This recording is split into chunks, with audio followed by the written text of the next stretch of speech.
భగవద్గీతలో లాస్ట్ మనకి ఒక శ్లోకం ఉందమ్మా. లాస్ట్ చివరి శ్లోకం. ఫస్ట్ శ్లోకం చాలా ఇంపార్టెంట్, మళ్ళీ లాస్ట్ శ్లోకం కూడా చాలా చాలా ఇంపార్టెంట్. కానీ అన్నీ ఇంపార్టెంటే.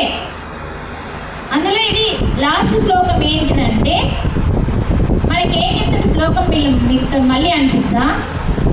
ఎప్పుడైతే ఎత్ర యోగేశ్వర కృష్ణో అంటే కృష్ణుడు అర్జునుడు.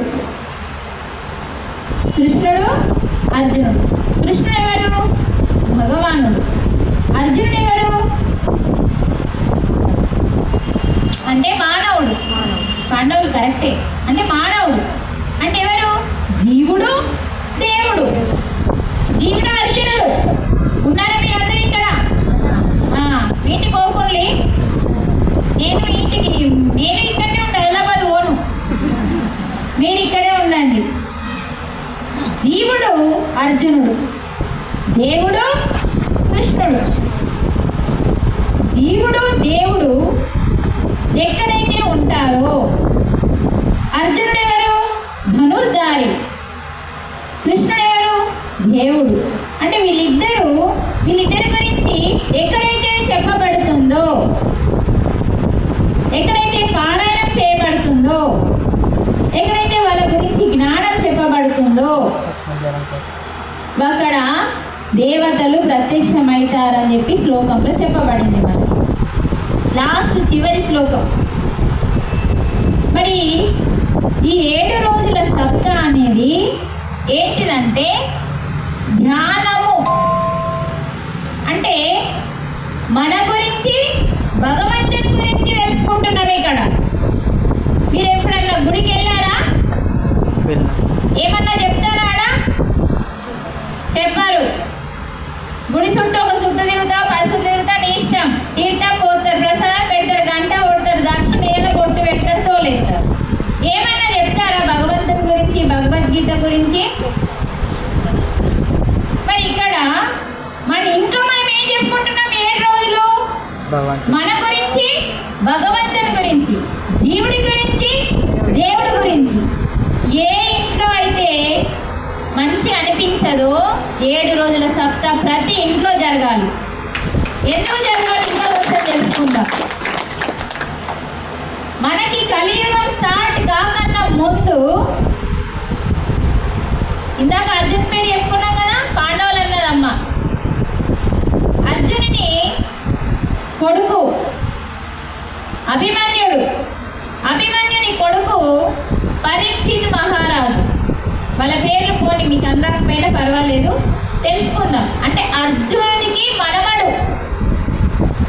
పరిపాలిస్తున్నాడు. ధర్మరాజు వెళ్ళిపోయి నీకు అలా పని అయిపోయింది, వెళ్ళిపోయింది, మన్మడు కదా, తాతదంతా మన్మడు కదా, పరిపాలిస్తున్నాడు. ధర్మరాజు కంటే అద్భుతంగా పరిపాలించిండు. అలాంటి టైంలో సత్యము ధర్మము తప్ప, సత్యము ఒక కన్ను, ధర్మము ఇంకో కన్ను.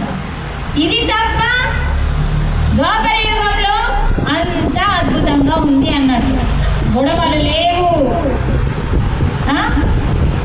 అసలు ఆర్థిక పరిస్థితి లేదు, నాకు ఇది లేదు, నాకు అది లేదు అన్న దుఃఖం లేదు.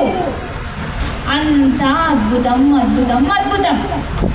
ఆ టైంలో అద్భుతంగా పరిపాలిస్తున్నాడు ఆయన. ఆ టైంలో కలిపురుషుడు వచ్చిండు. ఎందుకంటే అయిపోయింది, ద్వాపర యుగం అయిపోవాల, మనమున్న కలియుగం స్టార్ట్ కావాలని చెప్పి మరి ద్వాపర యుగాన్ని పరిపాలించింది పరమాత్మ. అంటే పరమాత్మ దిగచ్చి కృష్ణుని అవతారంలో పరిపాలించిండు. మరి పరమాత్మ ధర్మం పోతుంది, నా బిడ్డలందరూ అధర్మం వైపు పోతుండ్రు అని చెప్పి బిడ్డల దగ్గరికి వచ్చాడా లేదా? బిడ్డల దగ్గరికి వచ్చిండు. అక్కడ వైకుంఠంలో ఉన్న మన పరమాత్మ బిడ్డల దగ్గరికి ఒక అవతారంలో, మానవ అవతారంలో అలాగే వచ్చి మన దగ్గరికి వచ్చిండు. అంటే తెల్లని స్థితిలో ఉన్నాం మనం, అధర్మంలో నడుస్తున్నాం, అసత్యంలో జీవిస్తున్నాం కాబట్టి మన దగ్గరికి వచ్చిండు. అలాగే మన బడా భీమకల్లో కూడా తెల్లని మాస్టర్లు ఉన్నారా లేదా? అందుకనే తెలిసిన మాస్టర్లు, తెల్లని మాస్టర్లు ఇంటికి వెళ్ళడమే నిజమైన సేవ.